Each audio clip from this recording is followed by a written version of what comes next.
எல்லா உயிருக்கும் பொதுவானது. ஆடை மீதான ஆசை ஒரு பழக்கத்தின் மீதான ஆசை. ஆனால் இந்த சமூகம் ஆணின் ஆசையை அதிகாரமாகவும் பெண்ணின் ஆசையை அவமானமாகவும் பார்க்கிறது. அவள் ஒரு தெருவில் நடக்க 4 பேர் அவளை பின்தொடர்கிறார்கள். அவளின் பயம் நிறைந்த கால்களை கொண்டு ஓடுகிறாள். அவள் ஒரு சந்துக்குள் இழுக்கப்படுவதை உணர்கிறாள். அவள் அந்த சந்தின் சுவரில் சாய்ந்து உடைந்து போய் அமர்ந்திருக்கிறாள். டாக்டர் வீடு. டாக்டர் தந்தை மழையில் நனைந்தபடி வீட்டிற்குள் நுழைகிறார். அவரது 15 வயது மகள் ஓடிவந்து அவரை கட்டிக்கொள்கிறாள். மகள், அப்பா, நாளைக்கு ஸ்கூலுக்கு கண்டிப்பா வரணும். நான் பிரைஸ் வாங்குகிறேன். அம்மா தான் இல்லை. நீங்க தான் வந்து கைதட்டணும்.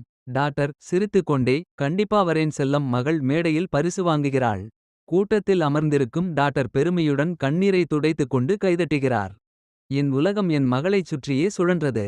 அவளின் ஒவ்வொரு சிரிப்பும் என் வாழ்க்கையின் அர்த்தமாக இருந்தது.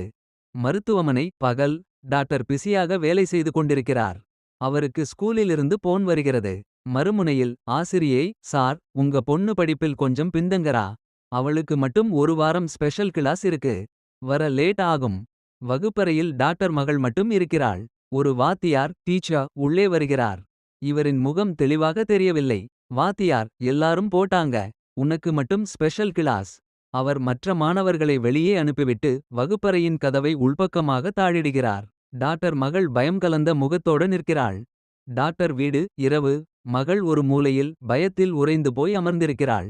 டாக்டர், என்னம்மா ஆச்சு என்று அவளை தொடுகிறார். மகள் அலறி அவரிடமிருந்து விலகுகிறாள். மகள் நடுங்கியபடி, ஒண்ணுமில்லப்பா. டயர்டாயிருக்கு. நான் தூங்கறேன். அடுத்த நாள் காலை டாக்டர் மகளை எழுப்பச் செல்கிறார். அவள் எழவில்லை. அவள் கையின் நாடியை பிடித்து பார்க்கிறார். அவர் முகம் அதிர்ச்சியில் உறைகிறது. அவள் உடலின் அசைவுகள் நின்று போகின்றன.